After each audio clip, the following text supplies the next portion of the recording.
Guys, United states ने India को currency manipulator monitoring list में रखा है और अब यूनाइटेड स्टेट्स को शक है कि इंडिया करेंसी मैनिपुलेशन में इन्वॉल्व है।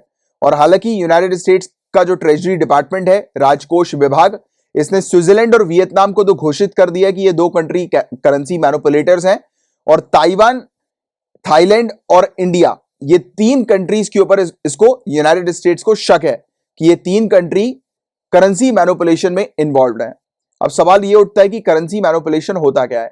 तो यूनाइटेड स्टेट्स ट्रेजरी डिपार्टमेंट ने डेफिनेशन दी है करेंसी मैनिपुलेशन की कि जब कोई कंट्री डेलिबरेटली यानी कि खुद की इच्छा से जानबूझकर इन्फ्लुएंस करती है फॉरेन एक्सचेंज रेट अपनी करेंसी को और यूनाइटेड स्टेट्स डॉलर को, और किस चीज के लिए, अनफेयर कॉम्पिटिटिव एडवांटेजेस को गेन करने के लिए इंटरनेशनल ट्रेड में। तो ये तो इसकी डेफिनेशन है, बट डेफिनेशन आप लोग को क्लियर मे भी शायद कुछ को हुई होगी, कुछ को नहीं हुई होगी, बट अब जिस प्रकार से मैं समझाऊंगा पूरी चीज क्रिस्टल क्लियर हो जाएगी।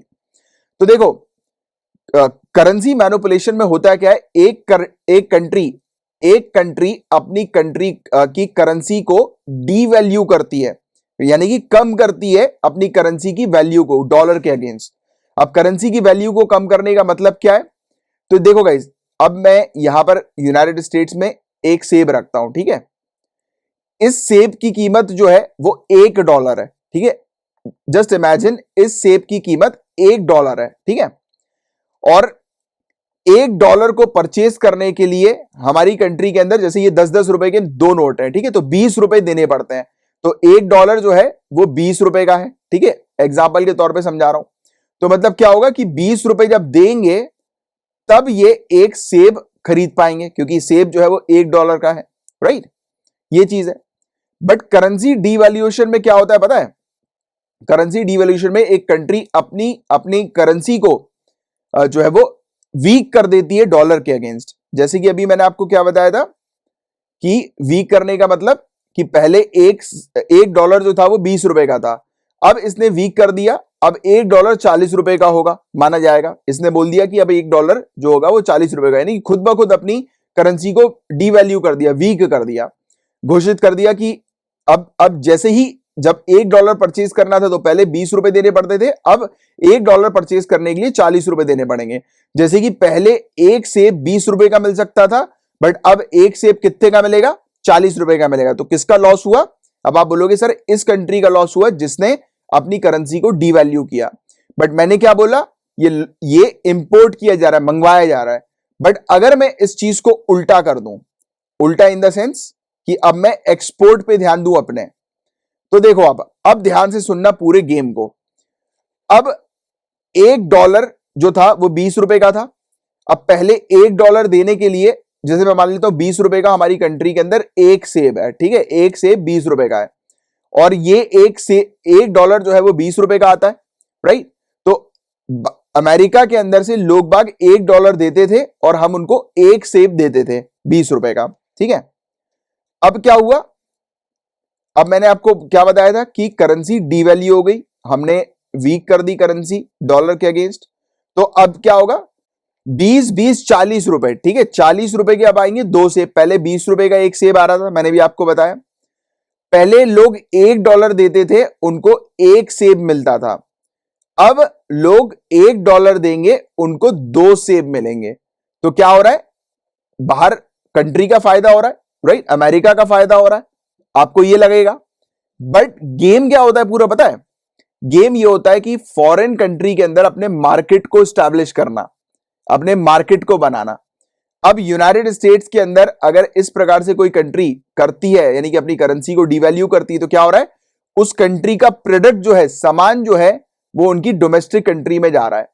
अब मैंने आपको ऑलरेडी बताया कि जब भी एक्सपोर्ट होता है तो वो एक कंट्री के इकोनॉमी को स्ट्रेंथन करता है, राइट, बढ़ाता है एक्सपोर्ट एक कंट्री का। अब यहां पर क्या देखने को मिल रहा है? एक्सपोर्ट हो रहा है, इस कंट्री से सामान जा रहा है। माना कि वो सामान की वैल्यू जो है वो इन्होंने जो है वो घटाई है, कम करी है, बट ये सामान की तो डिमांड इसने बढ़ा दी ना। अब भारी मात्रा में लोग इस सामान को परचेज करेंगे। जैसे कि आपने कभी होलसेल मार्केट में आप गए होगे, राइट, आप रिटेल मार्केट में जाते हो तो आपको एक सामान जो पड़ता है वो कितने का पड़ता है, महंगा पड़ता है। बट वहीं आप अगर होलसेल मार्केट पे जाओगे तो वही सामान आपको सस्ते में पड़ेगा, बट आपको बल्क में लेना होगा। जैसे फॉर एग्जांपल एक ट्रेडर है, ठीक है, आप उसको बोलोगे कि भाई एक सेब दे दे, वो बोलेगा 20 रुपए का एक सेब है। बट आप बोलोगे मेरे को 2000 सेब चाहिए, तो वो क्या करेगा, वो शायद आपको 8 रुपए या 9 रुपए में ही दे दे, मतलब 50% कम डिस्काउंट में दे दे। अब जब एक कंट्री के अंदर से डिमांड बढ़ जाएगी, क्योंकि देखो ये चीज हो गई सस्ती, पहले लोगों को $1 देने पर एक सेब मिलता था, बट अब लोग $1 देंगे और उनको 2 सेब मिलेगा। तो लोग क्या करेंगे, लोग बोलेंगे वाह यार फायदा मिल रहा है, तो जल्दी जल्दी फायदा उठा लो, फटाफट ले लो यार, सामान तो बहुत सस्ते में मिल रहा है, इतने सस्ते में क्या पता बाद में मिले ना मिले, तो अभी मौका है फटाफट ले लो। तो लोग क्या करेंगे, भर डालेंगे, इस कंट्री के अंदर डॉलर आता जाएगा और ये कंट्री अपने प्रोडक्ट को जो है वो भेजती जाएगी। तो ये इस कंट्री का एक्सपोर्ट बढ़ गया, ऑटोमेटिकली एक्सपोर्ट बढ़ गया तो ट्रेड सरप्लस तो हो ही जाएगा डेफिनेटली, राइट, क्योंकि इसने एक्सपोर्ट बहुत ज्यादा कर दिया होगा। और बल्क में सामान जब प्रोड्यूस होगा तो सामान की कॉस्ट जो होती है वो ऑटोमेटिकली कम हो जाती है। तो अल्टीमेटली इस कंट्री को फायदा मिलेगा, क्योंकि यहां से डिमांड बढ़ती हुई आएगी और प्रोडक्ट जो होगा वो इसका उसकी डोमेस्टिक कंट्री में चला जाएगा सामने वाले की। और जिस भी कंट्री में, जैसे यूनाइटेड स्टेट्स के अंदर ये इंडिया का अगर प्रोडक्ट जा रहा है भारी मात्रा में, तो कहीं ना कहीं जो यूनाइटेड स्टेट्स का डोमेस्टिक मार्केट जो है वो हैम्पर हो रहा है। तो अल्टीमेटली नुकसान किसका हुआ, नुकसान उसी कंट्री का हुआ जो सोच रही थी कि उसका फायदा हो रहा है, जो कि अपने यानी कि डॉलर को देकर जो प्रोडक्ट परचेज कर रही है। ये होता है पूरा गेम करेंसी मैनिपुलेशन के पीछे। तो होपफुली आपको ये चीज क्रिस्टल क्लियर हो गई होगी, इतने मतलब मैंने कोशिश करी है इजी तरीके से आपको समझाने की, राइट। तो ये गेम है पूरा, और यूनाइटेड स्टेट्स को लग रहा है कि इंडिया इस गेम के पीछे इन्वॉल्व है, और इसने घोषणा कर दी है कि स्विट्जरलैंड और वियतनाम तो डेफिनेटली इन्वॉल्व है ही। क्या बेसिकली कंडीशन क्राइटेरिया होती है जिसके तहत यूनाइटेड स्टेट्स ट्रेजरी जो है, ट्रेजरी डिपार्टमेंट ये आइडेंटिफाई करती है कि सामने वाली कंट्री जो है वो मैनिपुलेट कर रही है करेंसी को। तो देखो पहली चीज तो वो चेक करती है कि उस कंट्री के साथ यूनाइटेड स्टेट्स के कैसे ट्रेड रिलेशन है। अगर सामने वाली कंट्री अगर ट्रेड प्लस सरप्लस में जा रही है, यानी कि सामने वाली कंट्री से सामान यूनाइटेड स्टेट्स के अंदर ज्यादा आ रहा है बट यूनाइटेड स्टेट्स से उस कंट्री में सामान जो है वो काफी कम जा रहा है, तो ऐसा जब रिलेशन ये चेक करती है, आइडेंटिफाई करती है, जिसमें जो वैल्यू जो होनी चाहिए वो 20 बिलियन यूएस डॉलर से कम होनी चाहिए, राइट। यूनाइटेड स्टेट्स की तरफ से वो ट्रेड डेफिसिट माना जाएगा और सामने वाली कंट्री की तरफ से ट्रेड सरप्लस माना जाएगा। तो सामने वाली कंट्री अगर ट्रेड सरप्लस में है तो फिर जो है वो यूनाइटेड स्टेट्स को लगेगा, यानी कि शक होगा कि सामने वाली कंट्री जो है वो करेंसी मैनिपुलेशन में इन्वॉल्व है। और दूसरी कंडीशन, तो फॉरेन करेंसी में हस्तक्षेप अगर उस कंट्री का उसकी जीडीपी के 2% से ज्यादा होगा, यानी कि उस कंट्री के अंदर उसकी जीडीपी के 2% के लगभग अगर फॉरेन करेंसी मौजूद होगी या ट्रेड इस प्रकार का होगा, तो वो शक के तौर पर जो है वो रखी जाएगी। और तीसरा शक जो होगा, और अगर ये तीनों ही कंडीशन फुलफिल करते हैं तो वैसे तो सामने वाली कंट्री करेंसी मैनिपुलेशन में डेफिनेटली फिर इन्वॉल्व होगी। और तीसरा शक जो है वो ग्लोबल करंट अकाउंट सरप्लस है, जो कि उसकी जीडीपी का 2% से अगर ज्यादा बढ़ता है, तो मतलब यह है कि वो country all over the world बहुत ज्यादा ट्रेड कर रही है, काफी ज्यादा, और हर एक कंट्री उससे सामान परचेज कर रही है। और हर एक कंट्री तभी सामान परचेज करेगी जब कुछ एट्रैक्टिव पॉइंट जो है वो उसके पास नजर आएगा, राइट। और अगर कमोडिटीज के मामले में अगर कोई अट्रैक्शन होता है तो कहीं ना कहीं ये करेंसी मैनिपुलेशन डेफिनेटली इन्वॉल्व रहता ही रहता है। तो लो आगे की बात करते हैं आप, इसके पीछे का रीजन क्या है। तो देखो जून 2020 में स्विट्जरलैंड और वियतनाम ने हालांकि बहुत ही ज्यादा करेंसी मार्केट में हस्तक्षेप किया था, जिससे कि effective balance of payment adjustment को प्रिवेंट किया जा सके। और इंडिया और सिंगापुर ने भी हस्तक्षेप किया था, बट उन्होंने दूसरी रिक्वायरमेंट जो है वो, जो कि मैनिपुलेटर्स के तौर पर जरूरी होती है, तो वो फुलफिल नहीं कर पाए, राइट। यानी कि इंडिया और सिंगापुर, और इसलिए ये अभी हम लोग को देखने को मिल रहा है कि शक के तौर पर बताई जा रही है इंडिया इसी चीज को लेकर।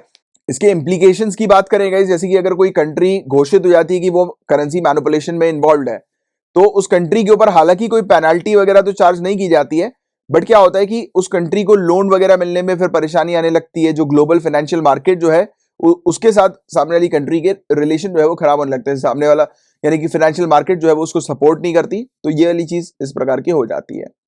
तो ये था पूरा ओवरऑल टॉपिक गाइस, सिर्फ इतनी सी चीज थी जिसके बारे में बस आपको जानने की आवश्यकता है। और United states department of treasury जो है वो पब्लिश करती है सेमी एनुअल रिपोर्ट, और जिसमें कि बताती है पूरी चीजें कि किस प्रकार से इकोनॉमी और एक्सचेंज रेट पॉलिसी जो है वो रिव्यू की जा रही है all over the world, right. तो उसके बारे में जो है ये जानकारी देती है, और उसी बीच जो है ये बताती है करेंसी मैनिपुलेशन के बारे में ही, कौन सी कंट्री करेंसी मैनिपुलेशन में इन्वॉल्व है, राइट।